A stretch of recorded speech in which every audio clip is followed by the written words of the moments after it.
अस्सलाम वालेकुम नाज़रीन, मैं हूं आपका दोस्त मिर्ज़ा रिजवान बेग और आज हम बात करेंगे ज़िमनी इलेक्शन के हवाले से।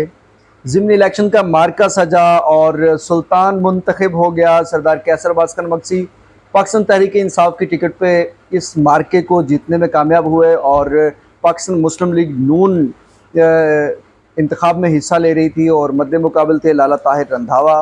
आज लाला ताहिर रंधावा हमारे साथ मौजूद हैं, इन्हीं से बात करेंगे और 3.5 साल के इक़्तिदार में हल्के के कुछ मसाइल थे, कुछ उन्होंने काम करवाए और बहुत अच्छा टेन्योर रहा और बहुत सारे लोग इसको सराह रहे हैं।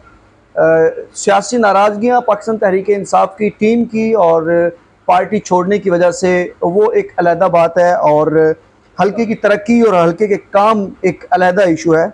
तो इसी हवाले से हम सिर्फ लाला जी से बात करेंगे, हल्के में होने वाले अपसेट्स की, हल्के में होने वाले कामों की। और लाला जी क्योंकि चौकाज़म शहर में पैदा हुए, यहीं बड़े हुए, तो यहाँ के मसाइल से उन्हें काफ़ी वाकफियत होगी। तो आए चलते हैं लाला जी के पास। बिस्मिल्लाहिर्रहमानिर्रहीम। मिर्ज़ा रिजवान बेग, मैं आपका शुक्रिया अदा करता हूँ कि आपने इलेक्शन के हवाले से तशरीफ़ लाए हैं और मुझे बात करने का मौका दिया है। तो इंशाअल्लाह लाला जी, चौकाज़म शहर का सबसे पहला और बुनियादी मसला क्या है? हमारे शहर का सबसे बुनियादी जो मसला चौकाज़म का है, जितना बड़ा हो रहा है, इसमें सीवरेज और दूसरा बड़ा तालीम का था और सेहत का। ये 3 प्रॉब्लम है हमारे शहर में। ये मनी कराची है, ये कोई बरादरी किसी का शहर नहीं है, ना जट बरादरी का, ना अराई बरादरी का, ना मुग़ल बरादरी का, ना किसी भी बरादरी का यहाँ कोई होल्ड नहीं है।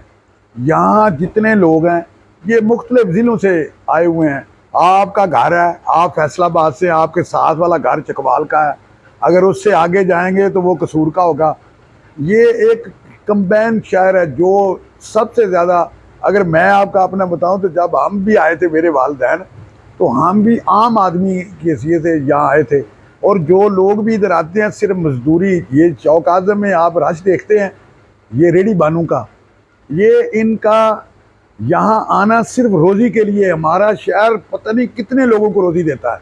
लाला जी, चौकाज़म शहर का सबसे बुनियादी और पहला मसला पीने का साफ़ पानी है और बदकिस्मती से कि हमारे लोग यहाँ से कैने उठाते हैं और नहर पे जाते हैं, पानी को भर के लाते हैं।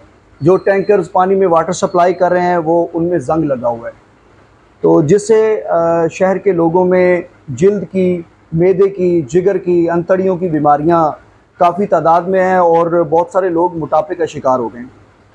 4 साल में हम उस वाटर सप्लाई को नहीं चला सके जो 2010 में 40 लाख की लागत से बन सकी। तो क्या वजह थी कि हम एक भी फिल्ट्रेशन प्लांट नहीं लगा सके और वाटर सप्लाई नहीं चला सके?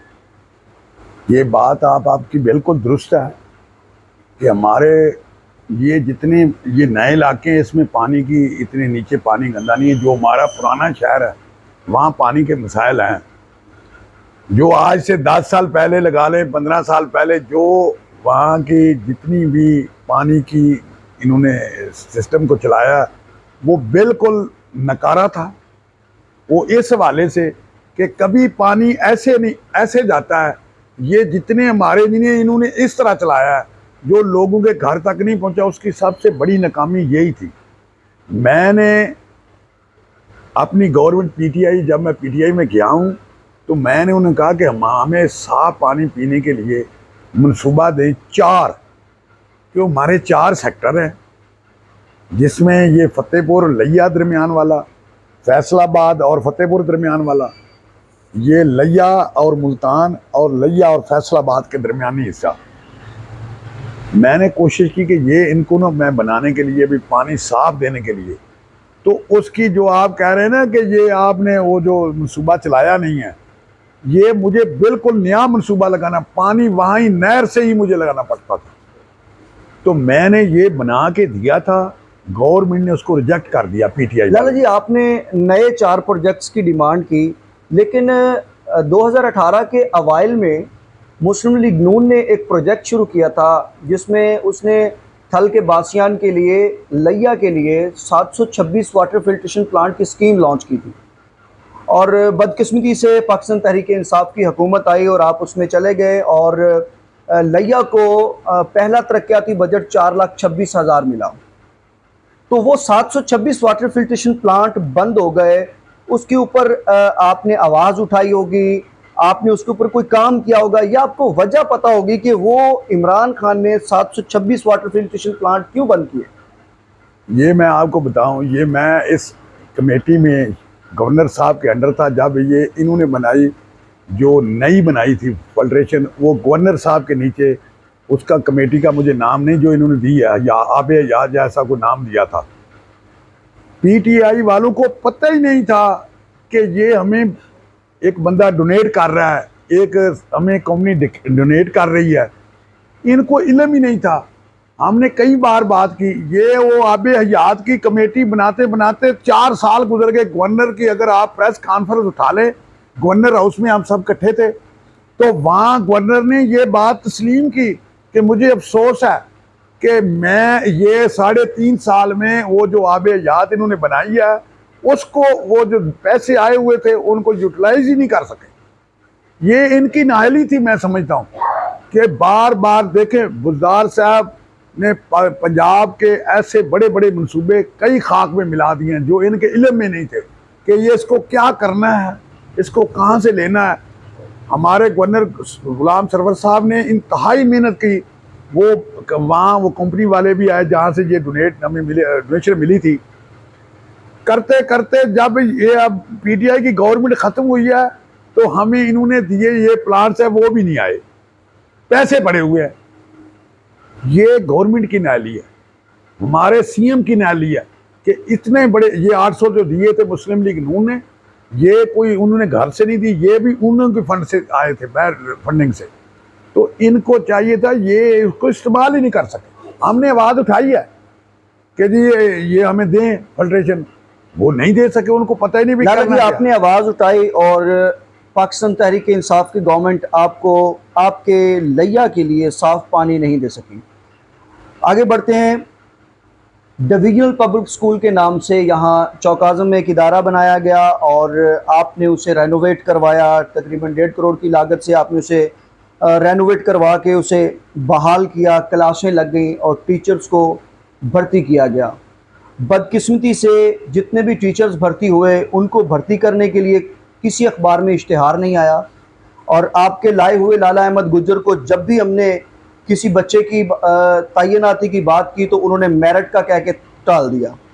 और तमाम ये जो टीचर्स ये ढूंढ के लाए, इश्तिहार तो था कोई नहीं, कहाँ से आए ये डिवीज़नल पब्लिक स्कूल जो है, ये चौक-ए-आज़म की इमाम के सामने 2014 का खंडरात बन के खड़ा था। ये मैं चौक-ए-आज़म से, मेरा तल्लक चौक-ए-आज़म से, मेरी मिट्टी चौक-ए-आज़म है, मैं इनके लिए करने के लिए हर किस्म तैयार हूँ। ये मैं चीफ सेक्रेटरी का मुझे नाम नहीं आ रहा, ये भी पीटीआई वालों गवर्नमेंट ने नहीं किया क्योंकि ये अनफंडेड स्कीम थी। तो मैंने चीफ सेक्रेटरी को कहा कि जनाब ये मेहरबानी करें, मैं अनपढ़ हूँ, मैं अपने बच्चों को पढ़ाना चाहता हूँ, तो मेहरबानी करें। वो चीफ सेक्रेटरी साहब ने हमारे पे खसूसी शफकत फरमाई और ये जारी किया। जो अभी तक टीचर कहते हैं, अभी तक हमने टीचर भर्ती ही नहीं किए। मैं चौक-ए-आज़म वाले अभी करने हैं, ये अब हमने दरख्वास्त से मांग लेनी है। ये जितने टीचर पढ़ा रहे थे ये गवर्नमेंट सर्विस थे। मैंने डीसी साहब और वज़ीर आला से कहा कि मुझे ये टीचर दें। ये खसूसन अफसर ज़िया साहब और सीओ साहब ने खसूसन ये टीचर हमें दिए हैं। लाला जी, ये जो टीचर अजफर ज़िया साहब के दौर में आए और उनको ऑर्डर्स जारी हुए, वो अजफर ज़िया के दौर में ही रिवर्ट हो गए और उनकी इंक्वायरियाँ शुरू हो गई कि आप क्यों किसी के ऑर्डर पे डीपीएस स्कूल में पढ़ा रहे हैं। और उसके बाद 15,000 रुपये पर मंथ के हिसाब से टीचर्स को तैनात किया गया। वो टीचर्स कहाँ से आए थे? वो टीचर जो वहाँ बच्चियाँ उनके पैसों के बगैर पढ़ा रही थी, वो 5 हैं या 7 हैं, बाकी अभी भी गवर्नमेंट के खड़े हैं।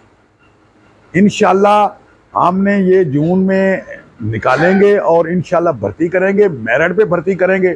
जो आप ये कहते हैं कि मेरिट करना, मैं भी लाला अहमद नहीं कहता, मैं कहता हूँ क्यों किसी गरीब आदमी का हक मारा जाए, किस लिए मारे।